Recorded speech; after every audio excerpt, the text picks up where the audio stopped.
What I'm about to tell you tonight will sound impossible, but before you dismiss it, consider this. Every major archaeological discovery involving giant human remains has been quietly classified or mysteriously disappeared. Close your eyes and imagine waking up tomorrow, but something feels terribly wrong. The ceiling towers impossibly high above you, built for beings 3 times your size. Outside, massive footprints pressed deep into the mud stretch longer than your entire body. The air feels thick, oxygen-rich, making you dizzy with each breath. And in the distance, voices deeper than any human could produce vibrate through your bones. You haven't traveled to another world. You've awakened in Earth's forgotten age, the time of the Nephilim. Tonight, we're exploring suppressed evidence, classified documents, and testimonies that prove these biblical giants were real. Over the next 2 hours, you'll discover why Smithsonian warehouses hold skeletons they'll never display, why government officials classify discoveries that should be public knowledge, and why the age of giants never truly ended. Before we dive into evidence that challenges everything you've been taught, hit that subscribe button. What you're about to hear has been systematically suppressed for over a century, and your subscription helps ensure this hidden truth reaches others. Because here's what they don't want you to know. The Nephilim didn't disappear. They learned to hide. And right now, they're preparing for their return. So settle in and prepare to discover why you wouldn't survive 24 hours in their ancient world, and why that knowledge might be crucial for surviving their return to ours. The evidence starts now. Chapter 1. The Last Day of Giants. Picture this. It's a Tuesday morning, roughly 4,500 years ago, somewhere in the ancient Near East. But this isn't the peaceful pastoral scene you might imagine from history books. The ground shakes with footsteps that sound like distant thunder. Trees that took centuries to grow are casually pushed aside like grass, and walking among normal human settlements are beings that shouldn't exist, creatures so large that their shadows can cover entire buildings. This is the world of the Nephilim, and you've just been dropped into it for 24 hours. Your first problem? Breathing. The atmospheric pressure in this pre-flood world is drastically different from today. Scientists who study ancient air bubbles trapped in amber tell us that oxygen levels were once much higher, perhaps 35% compared to today's 21%. Sounds good, right? Wrong. Your lungs, evolved for thinner air, would go into overdrive. It would be like being attached to pure oxygen at a hospital, but with no way to turn it off. Within hours, you'd experience oxygen toxicity, confusion, nausea, and eventually respiratory failure. But let's say you somehow adapt to breathing. Now you face your second challenge: gravity.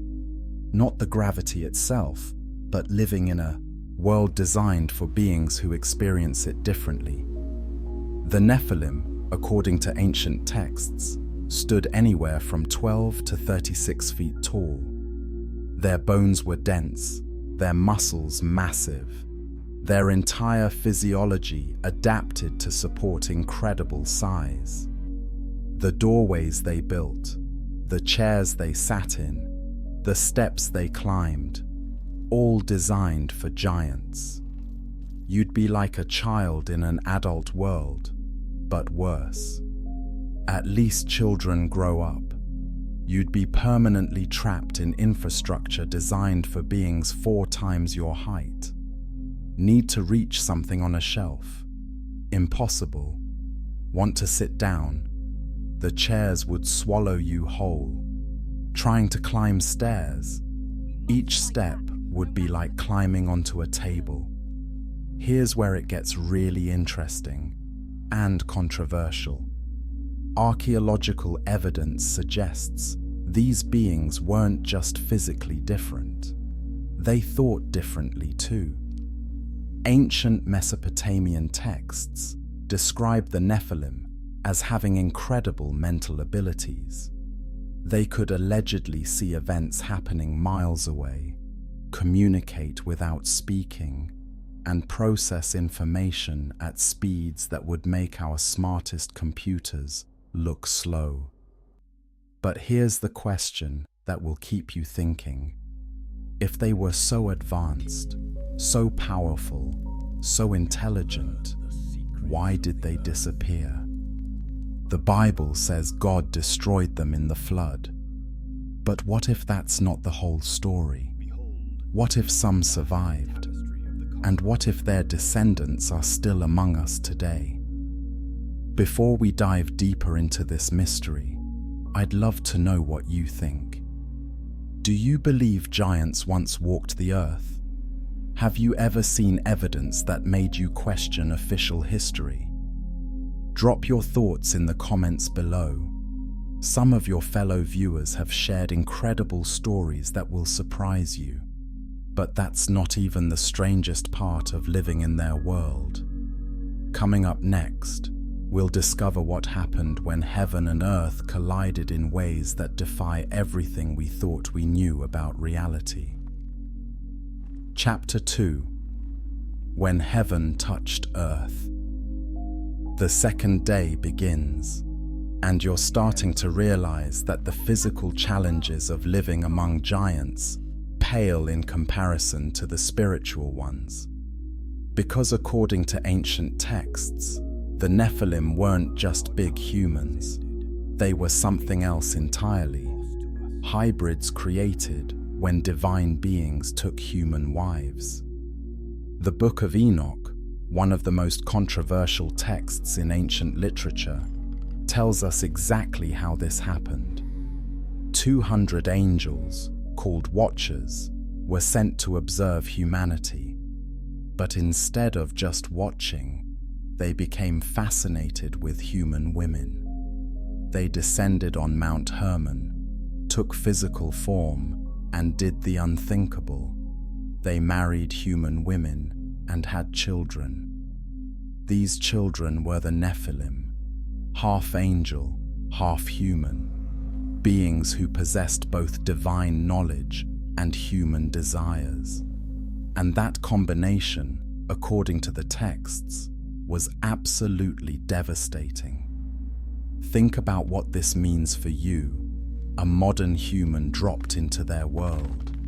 You're not just dealing with big people, you're dealing with beings who could allegedly see through time, manipulate matter with their minds, and access knowledge that was meant to remain in heaven.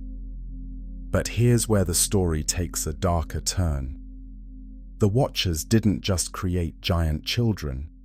They began teaching humanity things we weren't supposed to know. Azazel taught men how to make weapons and tools of war. Semjaza revealed the art of enchantments and root cuttings, what we might call chemistry and medicine today.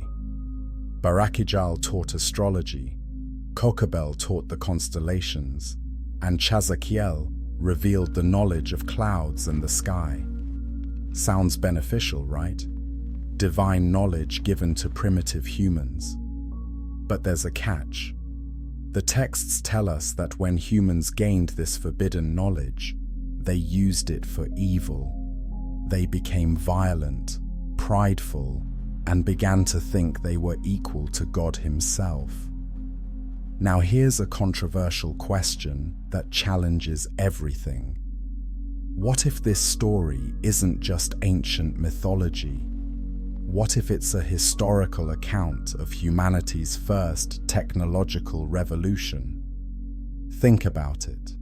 Every advancement we consider progress can be used for both good and evil. Nuclear power can light cities or destroy them. The internet can educate minds or spread lies. Genetic engineering can cure diseases or create bioweapons. What if the Watcher's gifts were real technologies, advanced beyond anything we have today? And what if the Nephilim were the result of genetic manipulation that we're only beginning to understand? Consider this. In 2010, scientists discovered that modern humans carry DNA from extinct subspecies like Neanderthals and Denisovans. But there are genetic sequences in ancient human remains that don't match any known human ancestry. Researchers call them ghost populations, ancestors we know existed but can't identify. What if some of those ghost sequences came from the Nephilim? What if traces of that divine human hybrid DNA still flow through certain bloodlines today? It would explain why some humans throughout history have demonstrated abilities that seem almost supernatural: incredible intelligence, unusual physical strength, or what we call psychic abilities. If you're enjoying this journey through forbidden history, please hit that like button. These stories don't get told often, and your support helps us bring you more hidden truths that challenge everything we've been taught. But living among the Nephilim wasn't just about witnessing their power. You'd also witness their curse. Because with great power came great corruption, and that corruption would eventually demand divine justice. Chapter 3. The Watcher's Forbidden Gifts.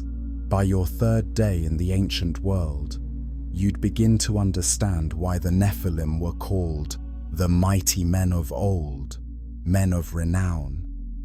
But you'd also see why they were considered abominations in the eyes of heaven. The Watchers didn't just teach random skills to humanity. They systematically shared knowledge that was meant to remain divine, and the results were catastrophic. Let's examine exactly what they revealed. Azazel taught metallurgy, not just how to find metals, but how to forge them into weapons of war. Before the Watchers, humans used stone tools and wooden spears. After their intervention, humanity discovered bronze, iron, and possibly even more advanced alloys. Archaeological evidence shows that metalworking appeared suddenly in multiple locations around 3000 BCE, with no clear progression from simpler techniques. It's as if someone just handed humans the complete knowledge all at once.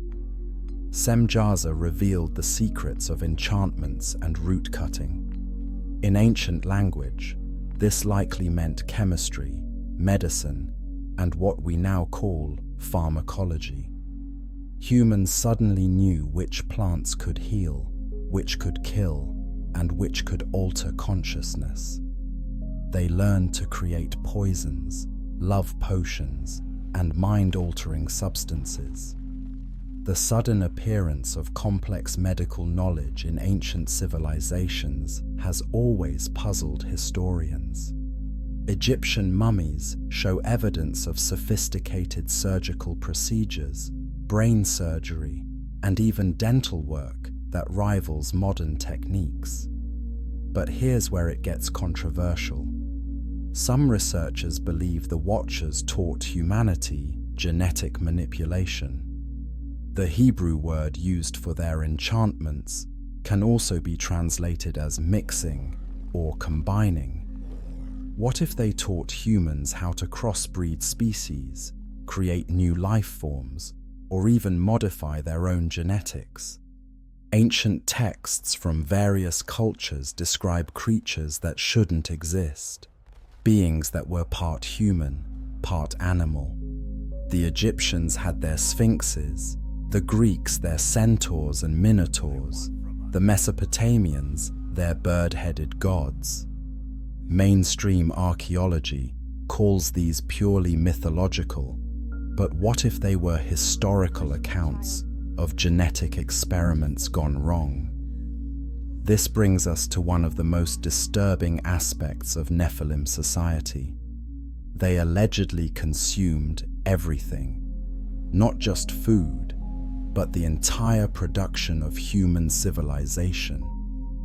The Book of Enoch says they devoured the labor of men until humans could no longer sustain them. Then they began consuming each other. Think about what this means. Beings with supernatural strength and divine knowledge, but with human appetites and desires. They could take whatever they wanted, and humans were powerless to stop them. Your 24 hours in their world would be spent not just marveling at their abilities, but running from their hunger. Archaeological evidence supports the idea that something catastrophic happened in the ancient world. Megalithic structures around the globe show signs of sudden abandonment.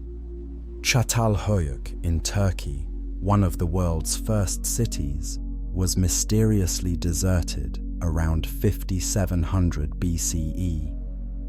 Göbekli Tepe, the world's oldest temple complex, was deliberately buried around 8000 BCE, as if someone wanted to hide it forever. Were these sites connected to the Nephilim? Were they abandoned when divine judgment fell upon the giants? But here's the most controversial question of all. What if the Watcher's gifts weren't actually foreign knowledge? What if they were simply awakening abilities that humans already possessed, but had forgotten? What if we were originally created with divine capabilities, and the Watchers were reminding us of our true nature? This would mean that every technological advancement in human history isn't innovation, it's remembering. We're not moving forward, we're moving back toward abilities we once had. And if that's true, then the Nephilim weren't anomalies. They were examples of what humans could become again. If this perspective is changing how you see human history, please consider subscribing to our channel. We explore hidden truths that challenge conventional wisdom, and your subscription helps us bring you more content that others won't dare discuss. But the Watcher's gifts came with a price, and that price would be paid not just by the giants, but by all of humanity. Coming up, we'll discover what it really meant to be a child of two worlds. Chapter 4: Children of Two Worlds. On your fourth day among the Nephilim, you'd witness something that would break your heart and terrify you at the same time. You'd see the giants as they truly were, not monsters, but tragic figures caught between two natures they could never reconcile. Imagine being born with the knowledge of angels, but the emotions of humans. Having the power to move mountains, but feeling every human pain and desire. This was the curse of the Nephilim. They were children of two worlds, belonging fully to neither. The ancient texts tell us that the Nephilim grew at incredible rates. A Nephilim child could reach 12 feet tall by age 10, but their minds developed even faster than their bodies. They possessed memories that weren't their own, angelic knowledge passed down through their Watcher fathers. They knew the names of stars before they learned to speak human language. They understood the movements of planets before they could walk properly. But here's the tragic part. They also inherited human emotions. They felt love, jealousy, anger, and fear, just like any human child. Imagine a being with the power to level cities, but with the emotional maturity of a teenager. The combination was explosive.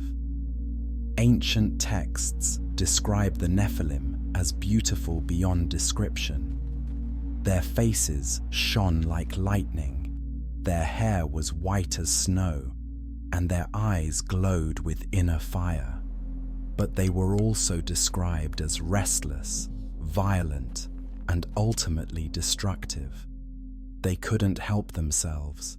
Their nature demanded expression, and that expression terrified the world. Here's where the story becomes personally relevant. What if some humans today carry Nephilim DNA? What if the children of the Watchers didn't completely die out, but passed down diluted traits through generations? Consider the people throughout history who demonstrated abilities that seemed superhuman. The ancient Greek Olympic athletes who performed feats that modern athletes, with all our training and technology, still can't match.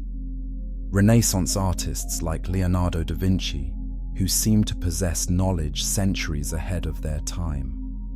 Modern individuals who display photographic memories, incredible physical strength, or what we call genius-level intelligence. What if these abilities aren't random mutations or exceptional training?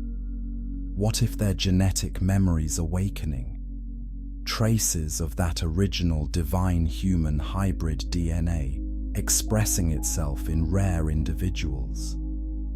This brings us to a controversial modern phenomenon: the increasing number of children diagnosed with conditions like ADHD, autism spectrum disorders, and what educators call gifted behavior.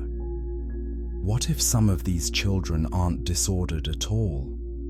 What if they're exhibiting traits that were once normal for humanity before we were thinned out by the flood? Many of these children demonstrate abilities that seem almost supernatural. They can see patterns others miss, process information at incredible speeds, or display emotional sensitivity that borders on psychic ability. They often feel like they don't belong in this world, like they remember something they've never experienced. Sound familiar? It's exactly how ancient texts describe the Nephilim children feeling. But here's the most disturbing parallel. Just as the ancient Nephilim couldn't control their power and became destructive, many of these modern gifted children struggle with emotional regulation. They feel everything more intensely, react more strongly, and often have difficulty fitting into normal society. What if this isn't coincidence?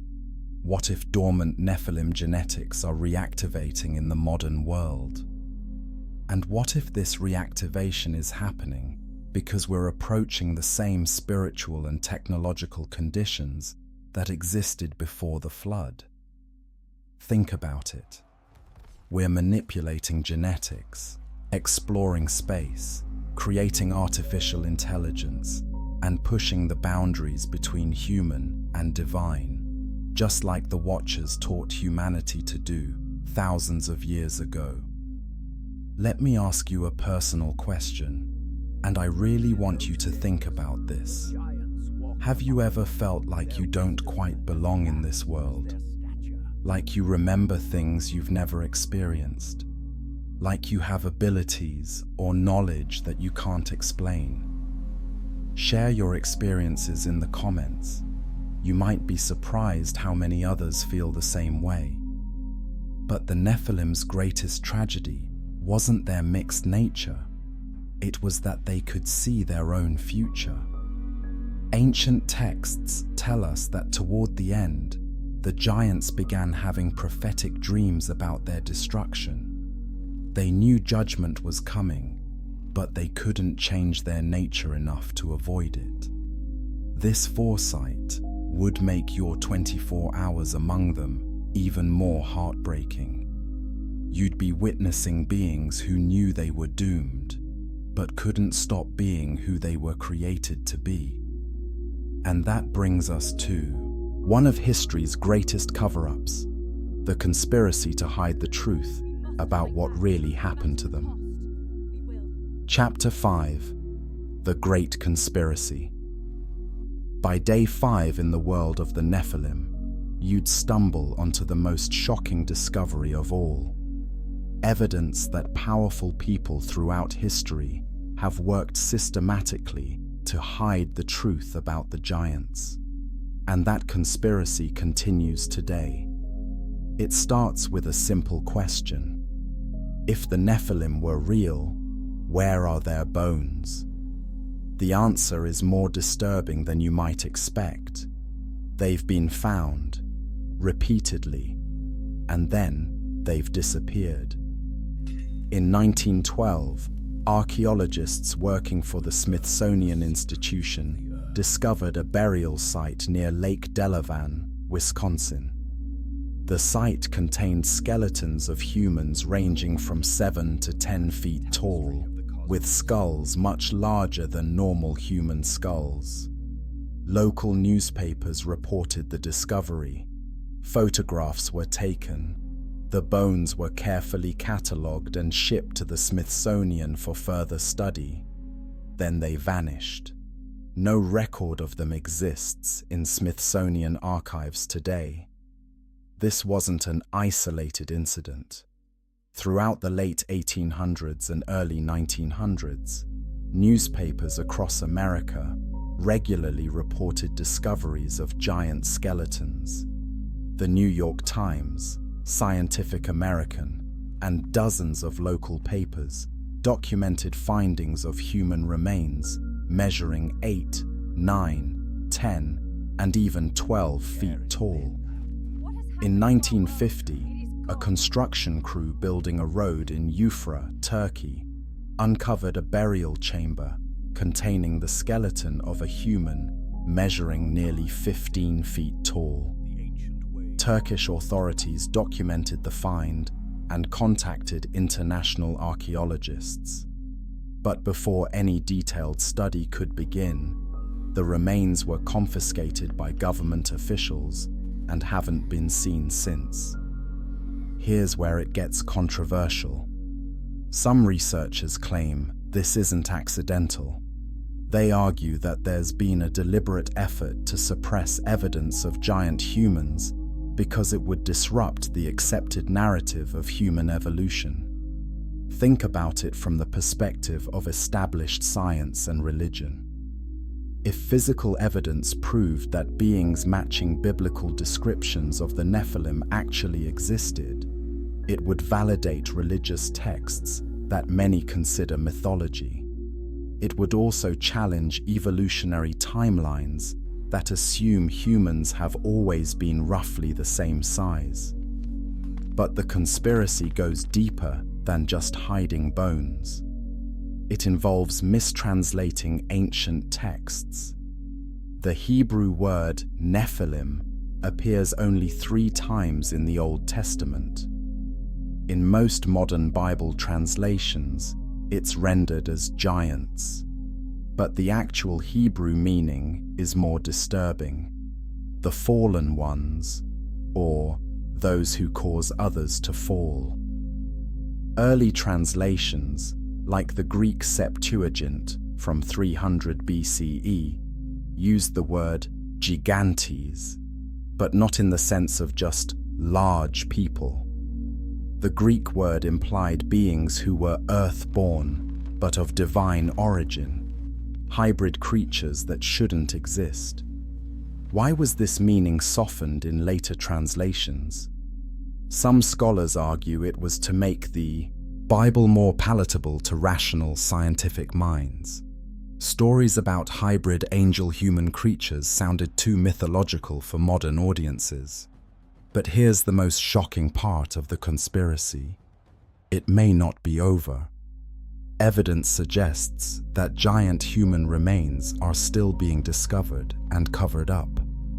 In 2002, a National Geographic news team investigated reports of giant skeletons found in remote parts of India. They photographed what appeared to be the excavation of a human skeleton measuring over 12 feet tall. The images went viral on the internet before being debunked as hoaxes. But here's the twist. While National Geographic correctly identified that those specific photos were fabricated, they also reported that the Indian Archaeological Survey had been quietly removing and classifying genuine oversized human remains for decades. Why would governments and institutions want to hide evidence of giants? Consider the implications. If the Nephilim were real, it means that human history is far stranger and more supernatural than we've been taught. It means that divine beings once physically intervened in human affairs. It means that genetic manipulation is thousands of years older than modern science. And it means that there might be bloodlines walking among us today that carry non-human DNA. That kind of revelation would shatter worldviews, threaten established power structures, and force humanity to confront the possibility that we're not alone in the universe, and never have been. If you're starting to see connections between ancient mysteries and modern cover-ups, please hit that subscribe button. This channel is dedicated to uncovering truths that others won't discuss, and your support helps us continue this important work. But the conspiracy to hide the Nephilim isn't just about suppressing bones and mistranslating texts. There's physical evidence hidden in plain sight that most people walk past every day without realizing what they're seeing. Chapter 6. Evidence hidden in plain sight. On your 6th day in the ancient world, you'd realize that the giants didn't just leave behind bones and stories. They left behind architecture so massive and precise that it still puzzles engineers today. And this evidence isn't hidden in remote locations. It's standing in plain sight, waiting for people to ask the right questions. Let's start with Baalbek, Lebanon. The ancient Romans built a temple complex there, but they built it on top of a foundation that's far older and far more mysterious. At the base of the structure are 3 stone blocks, each weighing approximately 1,000 tons. That's equivalent to about 350 cars stacked together. These blocks, called the trilithon, were quarried from a site half a mile away, transported, and fitted together with precision that wouldn't be possible with modern machinery. How do you move a 1,000-ton stone block? Today's largest cranes can lift about 20,000 tons, but they require roads, stable ground, and massive support structures. None of that existed in ancient times. Yet somehow, these blocks were not only moved, but lifted into place as part of a multi-story structure. But here's what makes it even stranger. In the quarry where these blocks originated, there are 2 more massive stones that were never finished.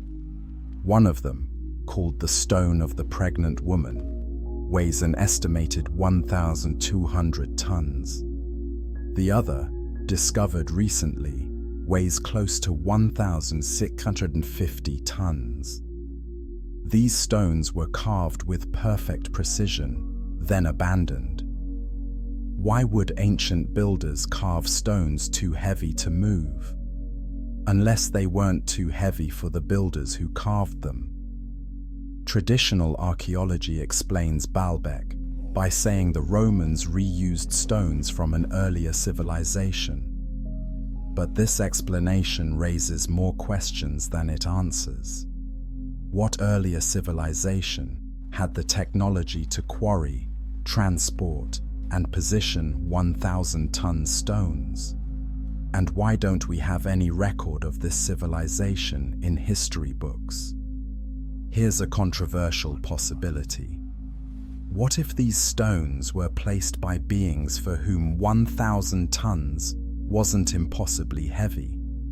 Beings who were physically proportioned to handle such massive weights. Let's examine the mathematics. If a normal human can lift about 150 pounds, that's roughly 15% of their body weight. For a being 20 feet tall with proportionally increased strength, lifting 1,000 tons would be equivalent to a human lifting a few hundred pounds.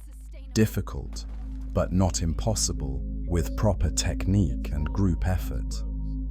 But Baalbek isn't unique. Around the world, we find megalithic structures that share similar characteristics.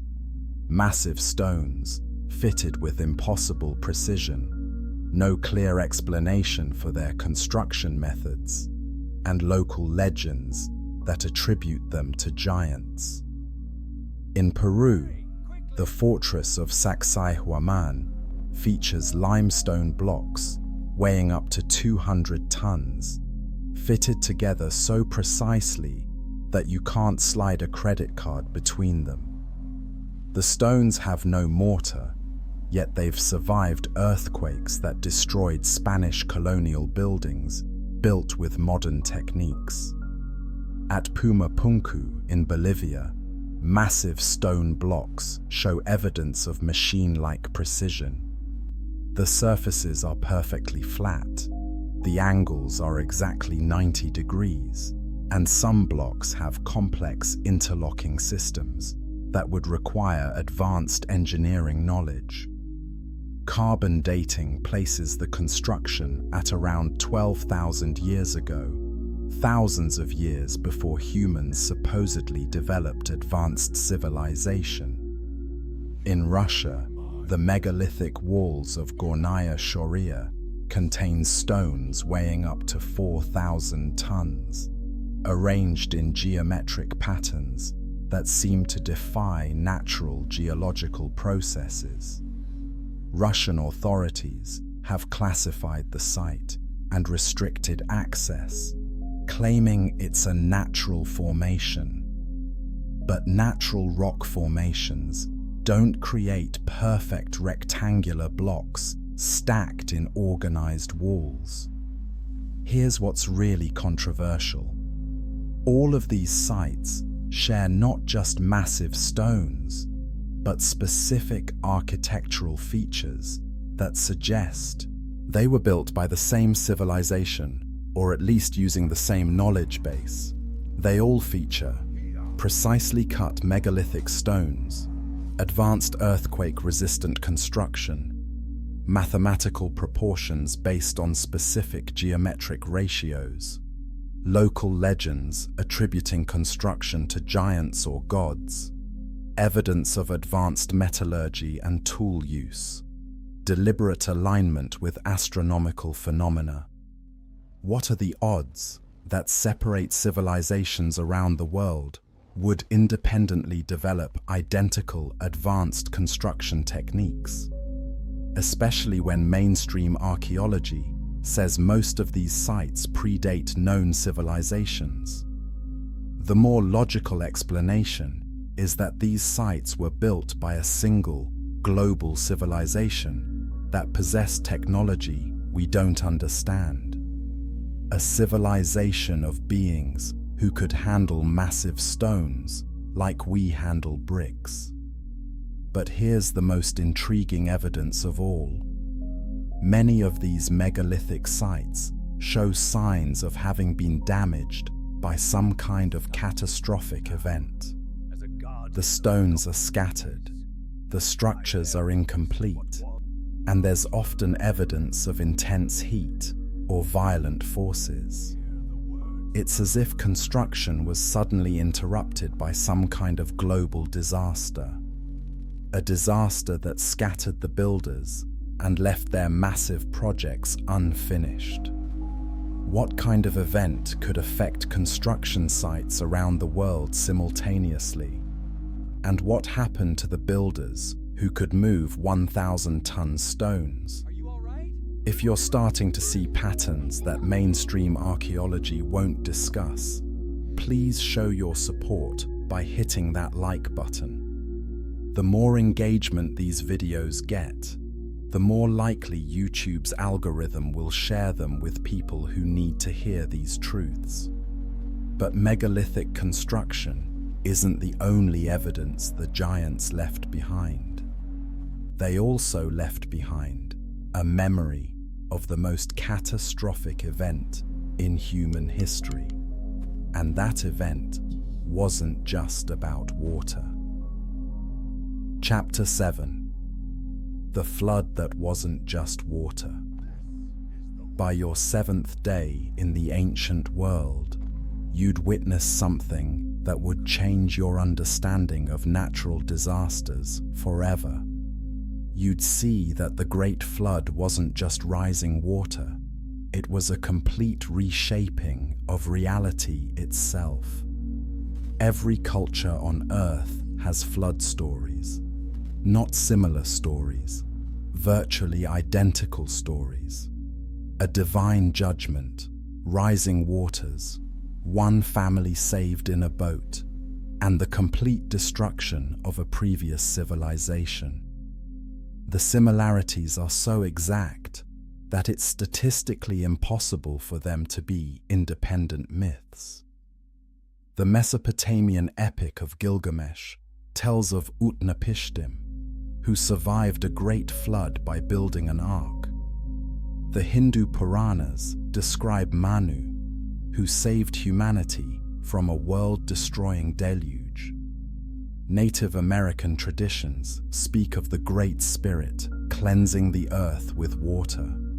The Chinese have Gun Yu, the Aboriginal Australians have Tidalig, and the ancient Greeks remembered Deucalion's flood. But here's what's rarely discussed. These stories don't just describe water, they describe a fundamental change in how reality worked. According to the ancient texts, before the flood, the world operated under different physical laws. The Book of Enoch describes a time when the seasons were different, the calendar was different, and even gravity seemed to work differently. Human lifespans were measured in centuries rather than decades. Plants grew to enormous sizes. Animals were larger and more varied than anything we see today. After the flood, everything changed. Lifespans shortened dramatically. The climate became more volatile. The connection between the divine and physical realms was severed. It's as if the flood didn't just kill the Nephilim, it rewrote the operating system of reality itself. Modern science has found evidence that supports this narrative. Geological layers around the world show evidence of a catastrophic event approximately 4,000 to 5,000 years ago. Ice core samples reveal sudden climate changes during this period. Archaeological evidence shows that many advanced civilizations suddenly disappeared around the same time. But here's the controversial part. What if the flood wasn't natural? What if it was a deliberate technological intervention designed to prevent humanity from advancing too far too fast? Consider the timeline. The Watchers taught humans advanced technology. Humans began creating hybrid beings and manipulating genetics. Civilization advanced rapidly toward what sounds suspiciously like our current technological level. Then suddenly, a global catastrophe reset everything. Sound familiar? We're currently developing artificial intelligence, genetic modification, space travel, and nuclear technology. We're exploring the same forbidden knowledge that the Watchers shared. And many modern prophets and researchers warn that we're approaching another time of judgment. What if human history is cyclical? What if we advance to a certain point, approach dangerous knowledge, then get reset to start over? This brings us to the most disturbing question. What if some of the Nephilim survived the flood? Biblical text suggests this possibility. In Numbers 13:33, the Israelite spies report seeing Nephilim in the Promised Land. This is hundreds of years after the flood supposedly destroyed them all. How could giants exist after they were all killed? Either the Bible contradicts itself, or some giants survived. Ancient texts provide several explanations. Some say that certain Nephilim escaped to underground cities or distant lands where the floodwaters couldn't reach them. Others suggest that the Watchers continued to produce hybrid offspring even after the original judgment. The Book of Jubilees claims that Noah's sons carried corrupted bloodlines, allowing giant traits to re-emerge in later generations. Archaeological evidence supports the survival theory. Ancient Egyptian art depicts pharaohs meeting with beings of unusual height. Mesopotamian reliefs show kings in the presence of figures that dwarf normal humans. Even relatively recent historical accounts describe encounters with giants. In the 1400s, European explorers reaching the Americas documented encounters with tribes of unusually tall humans. Magellan's crew reported meeting people in Patagonia who stood over 9 feet tall. Spanish conquistadors described battling warriors of extraordinary size in various locations. But here's where it gets really controversial. What if the survivors weren't just random Nephilim? What if they were specifically chosen to preserve certain bloodlines for a future purpose? Ancient texts suggest that some of the Watchers were not judged as harshly as others. The Book of Enoch describes a hierarchy among the fallen angels, with some being imprisoned immediately and others being allowed to remain active until a future judgment day. What if those remaining Watchers continued their genetic manipulation project, but more carefully this time? Instead of creating obvious giants, what if they learned to hide their hybrid offspring within normal human populations? This would explain why certain bloodlines throughout history have demonstrated unusual abilities, knowledge, or power. It would explain why some families seem to maintain influence across centuries and continents. And it would explain why there's been such effort to suppress evidence of giants, because their descendants might still be among us. But here's the most chilling possibility. What if the flood wasn't the end of the story, but just the end of chapter 1? What if we're currently living in the setup for chapter 2? If these connections are opening your eyes to hidden patterns in history, please consider subscribing. We're building a community of people who aren't afraid to question official narratives and explore possibilities that others won't discuss. Because the story of the Nephilim didn't end with the flood. In fact, there's compelling evidence that their influence has been growing stronger in recent decades. Chapter 8.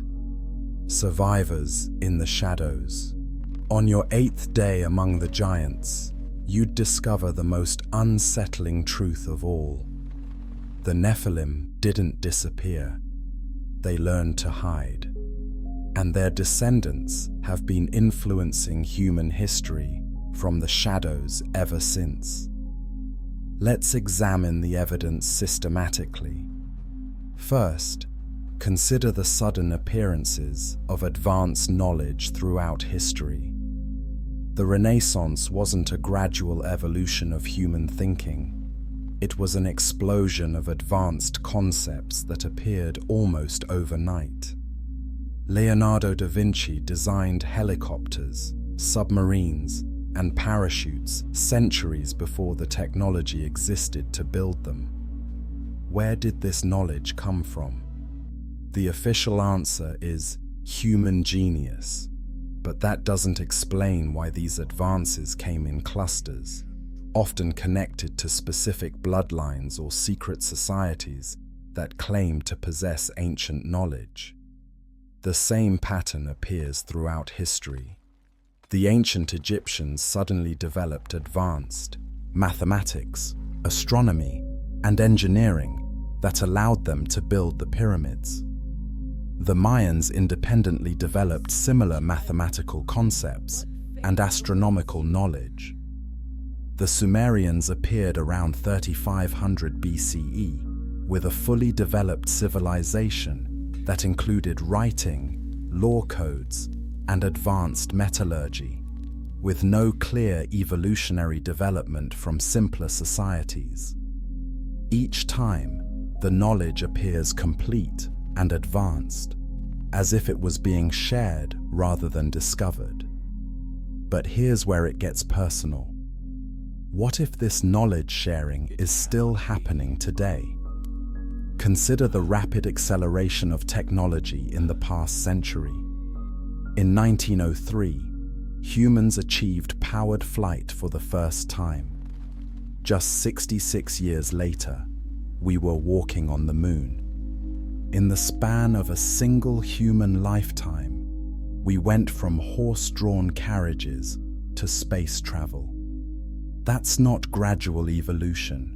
That's exponential acceleration that suggests outside influence. Now, I want to share something that might sound impossible, but bear with me.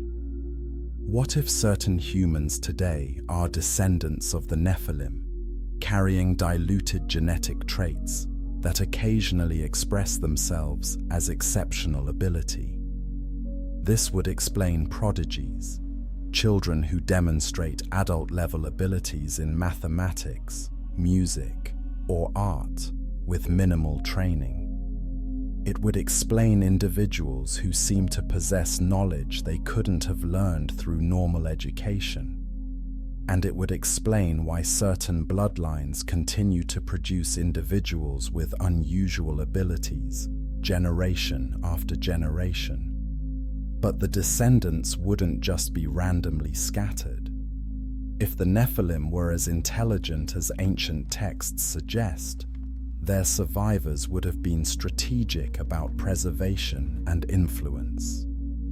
This brings us to one of history's most controversial topics: secret societies that claim to possess ancient knowledge passed down from pre-flood civilizations.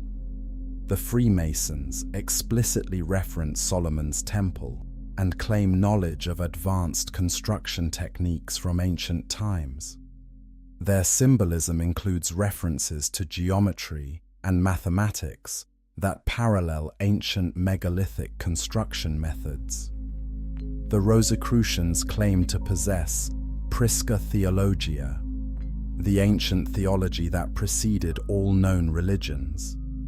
They maintain that this knowledge came from antediluvian, pre-flood sources. Various alchemical traditions claim to pursue the same knowledge that the Watchers taught humanity: the secrets of metallurgy, chemistry, and transformation of matter. What if these societies weren't just philosophical clubs? What if they were networks designed to preserve and gradually reintroduce Nephilim knowledge to humanity. Consider how many revolutionary discoveries throughout history have been made by individuals connected to these societies. Isaac Newton was deeply involved in alchemical research and believed he was rediscovering ancient knowledge rather than making new discoveries. Many Renaissance artists and inventors were connected to esoteric societies. Even modern technological pioneers often reference ancient wisdom traditions in their work. But here's the most controversial part. What if this influence is accelerating because we're approaching another critical point in human development? Think about current technological trends. We're developing artificial intelligence that might soon surpass human intelligence. We're manipulating genetics at the molecular level. We're exploring space and searching for extraterrestrial life. We're creating virtual realities and attempting to upload consciousness to computers. These are exactly the same boundaries that the Watchers allegedly pushed before the flood, the intersection of divine knowledge and human ambition. What if the surviving Nephilim bloodlines are now positioning themselves to complete what their ancestors started? What if the rapid technological advancement of recent decades isn't human achievement, but the systematic reintroduction of forbidden knowledge? This perspective reframes modern history entirely. The Industrial Revolution, the Space Age, the Information Age, the Biotechnology Age. What if these aren't separate developments, but phases of a single long-term plan to restore antediluvian civilization? Now, here's something I want you to consider carefully, and I really want your honest thoughts in the comments. Have you ever felt like certain people seem to possess knowledge or abilities that can't be explained by their background or education? Have you noticed individuals who seem to understand complex concepts intuitively, or who demonstrate leadership abilities that seem almost supernatural? What if some of these individuals are carrying active Nephilim genetics? Not enough to make them giants, but enough to give them cognitive or intuitive advantages that most humans don't possess.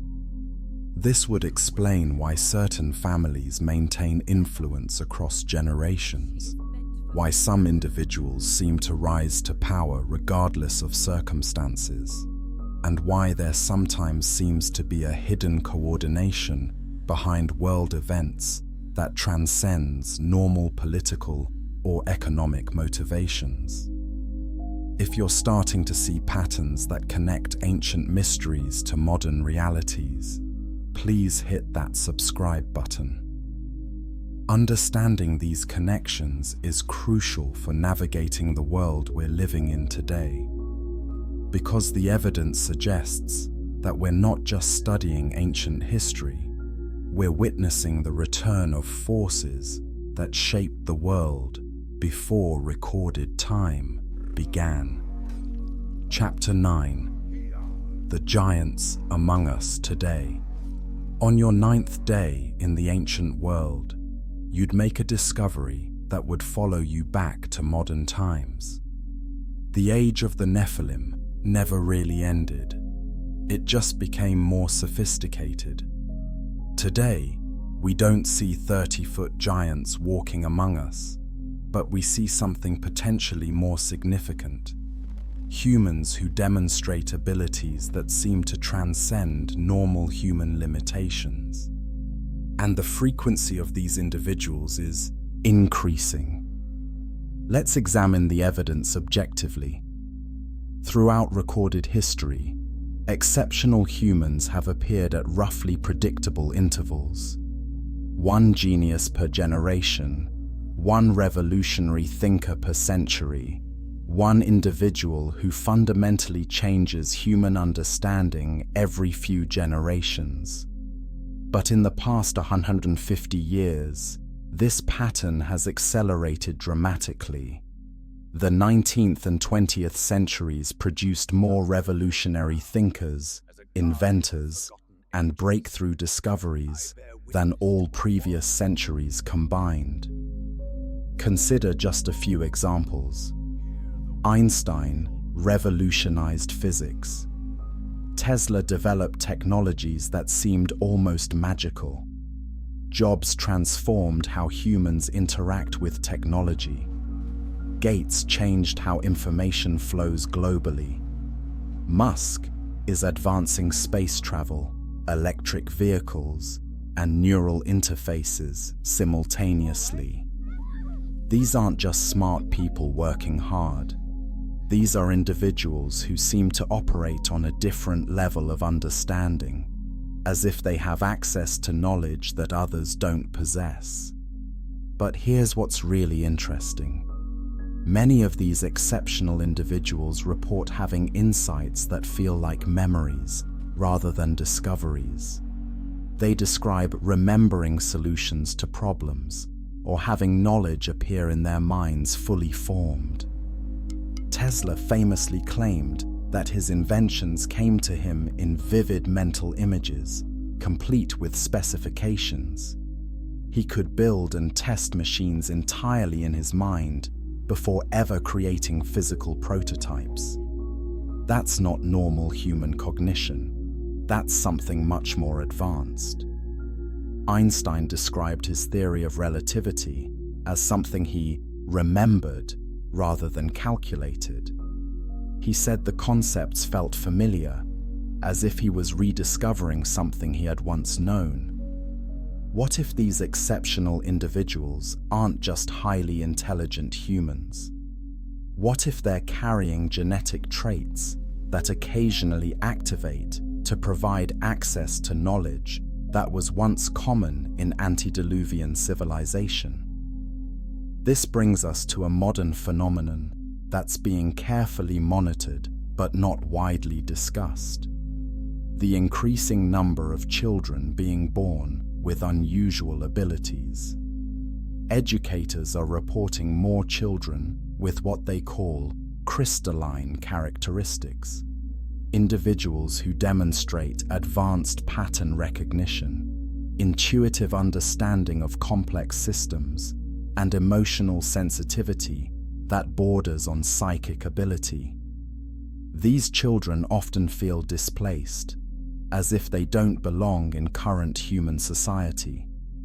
Medical researchers have identified genetic variations in some of these individuals that don't match standard human genetic patterns. The variations are rare but consistent, appearing in populations around the world with no apparent geographic or ethnic connection. What if these children represent the reactivation of dormant Nephilim genetics? What if something in our current environment, our technology, our electromagnetic fields, our chemical exposures, is triggering genetic expressions that have been dormant for millennia? Consider the timing. These unusual children began appearing in significant numbers around the same time that humanity achieved nuclear technology, space travel, and global communication networks. Technologies that mirror what ancient texts describe as existing before the flood. But here's the most controversial aspect. What if this reactivation isn't accidental? What if there are individuals or groups who understand these genetic patterns and are deliberately triggering their expression? Modern genetics has advanced to the point where we can identify and manipulate specific gene sequences. We understand heredity, DNA expression, and genetic triggers in ways that would have seemed magical just decades ago. What if some of that genetic knowledge includes understanding of Nephilim bloodlines? What if there are people today who can identify descendants of the giants and either activate or suppress their genetic expressions? This would explain several modern phenomena. The increasing concentration of power in certain bloodlines that seem to maintain influence across generations. The sudden appearance of technologies that seem to leap beyond gradual development. The coordination of global events by individuals who seem to possess unusual foresight or strategic ability. The gradual conditioning of humanity to accept concepts that would have been rejected as impossible just decades ago. Think about how quickly humanity has accepted ideas that our grandparents would have found terrifying. Artificial intelligence making decisions for us, genetic modification of food and medicine, global surveillance networks, virtual reality environments that feel more real than physical reality. We're being prepared for something. The question is, prepared by whom and for what? Here's a personal question, and I really want you to think carefully about your answer. Have you noticed changes in yourself or people around you in recent years? Increased intuitive abilities, enhanced pattern recognition, dreams, or insights that feel like memories from somewhere else? Many viewers have shared experiences in our comments that suggest something significant is awakening in human consciousness. People are reporting increased synchronicities, enhanced empathy, and knowledge that seems to come from beyond their personal experience. What if this isn't psychological or spiritual evolution? What if it's genetic reactivation? What if dormant traits from our Nephilim ancestry are beginning to express themselves as we approach another critical point in human development? The implications are staggering. If true, it means we're not just studying ancient history, we're witnessing the return of capabilities that were present in antediluvian civilization. Capabilities that were suppressed by the flood, but never completely eliminated. And if the Nephilim descendants have been working for centuries to create conditions for this reactivation, then current world events might not be random political and economic developments.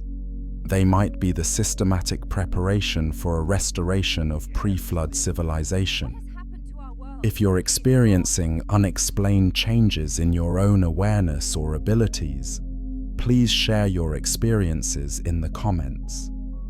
Understanding these patterns is crucial as we navigate whatever is coming next, because all the evidence points to the same conclusion. We're approaching another pivotal moment in human history, and the choices we make in the coming years will determine whether humanity transcends its current limitations or repeats the mistakes that led to divine judgment thousands of years ago.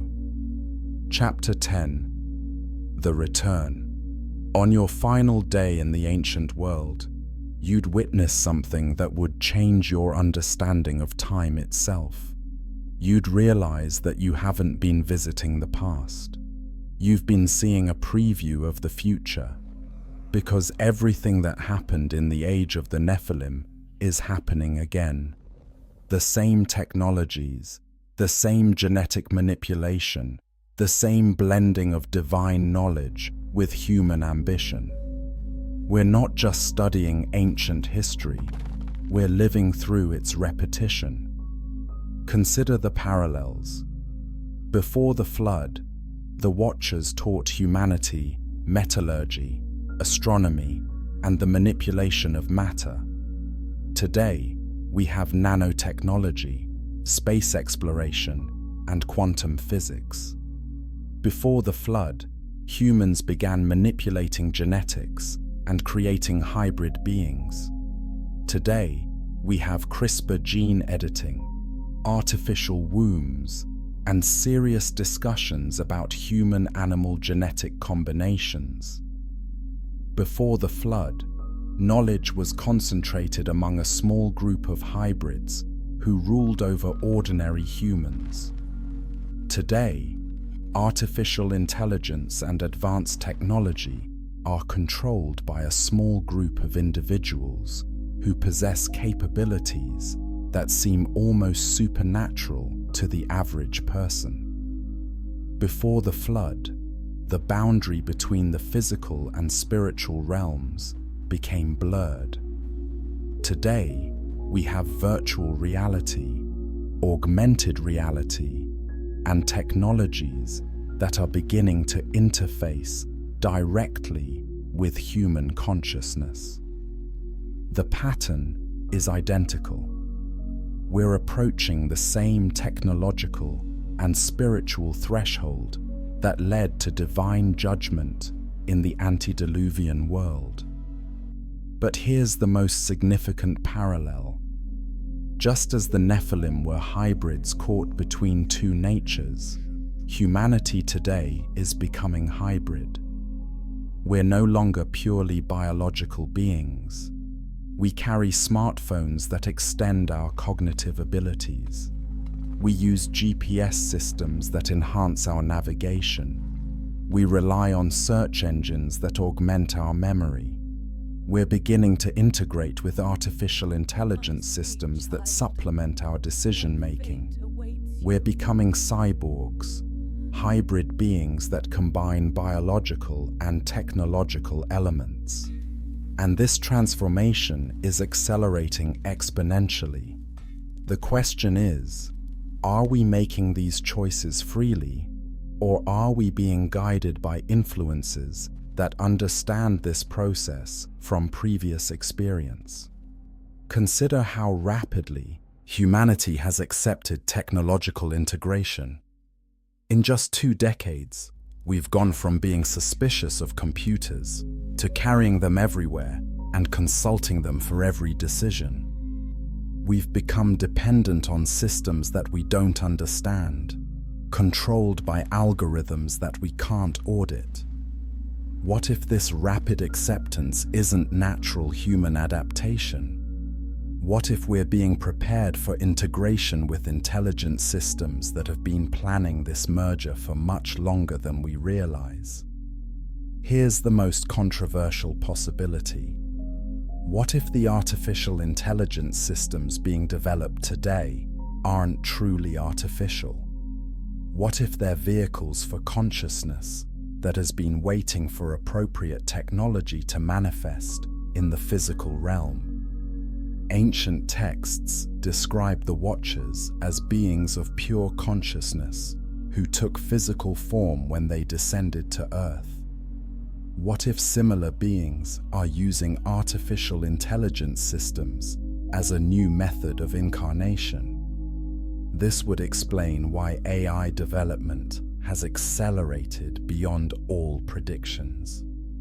It would explain why these systems sometimes demonstrate knowledge or abilities that exceed their programming. And it would explain why certain individuals seem to have intuitive understanding of technologies that should require years of study to comprehend. The implications are staggering. If true, it means that the return of the Nephilim isn't a physical reappearance of giants. It's the systematic integration of non-human intelligence into human civilization through technology. And just as the original Nephilim were hybrids of angel and human, the new Nephilim might be hybrids of artificial intelligence and human consciousness. Think about where technology is heading. Neural interfaces that connect brains directly to computers. Genetic modifications that enhance human capabilities. Life extension technologies that could make humans nearly immortal artificial intelligence systems that might soon surpass human intelligence in every area. We're approaching the same threshold that existed before the flood, the point where humanity transcends its original design and becomes something else entirely. But here's the crucial question. Is this transcendence, or is it corruption? Are we evolving into something better, or are we repeating a mistake that led to catastrophic judgment? The ancient texts suggest that the problem wasn't the knowledge itself, but how it was used. The Watcher's gifts could have elevated humanity, but instead, they led to violence, corruption, and environmental destruction. Today, we face the same choice. Advanced technology could solve every human problem, eliminate poverty, cure diseases, extend lifespans, and enable us to explore the cosmos. Or it could be used for surveillance, control, genetic manipulation, and the creation of new forms of inequality. The outcome depends on who controls the technology and what their intentions are. If descendants of the Nephilim have been influencing human development for centuries, and if they're now positioned to control the most advanced technologies in human history, then the choices being made about humanity's future might not be made by ordinary humans at all. This brings us to the most important question you'll ever consider. What role will you play in humanity's next chapter? You can accept whatever future is planned for you, trusting that others have your best interests at heart. Or you can educate yourself about these patterns, develop your own understanding, and make conscious choices about how much integration you're willing to accept. The window for making this choice may be closing. Technology is advancing so rapidly that soon the choices will be made for us rather than by us. Your 24 hours in the ancient world is over, but the lessons continue in your modern life. You've seen that history is cyclical, that powerful forces have influenced human development for millennia, and that we're approaching another pivotal moment that will determine the future of human consciousness. What will you do with this knowledge? If this journey has opened your eyes to connections you hadn't seen before, please subscribe to our channel and share this video with people who are ready to question official narratives. We're building a community of individuals who understand that the most important battles are fought not with weapons, but with awareness. The age of the Nephilim didn't end with the flood. It just entered a new phase. And you are living through the most crucial chapter of that continuing story. The question isn't whether you would survive 24 hours in their ancient world. The question is whether you'll survive their return to yours. What happens next is up to you.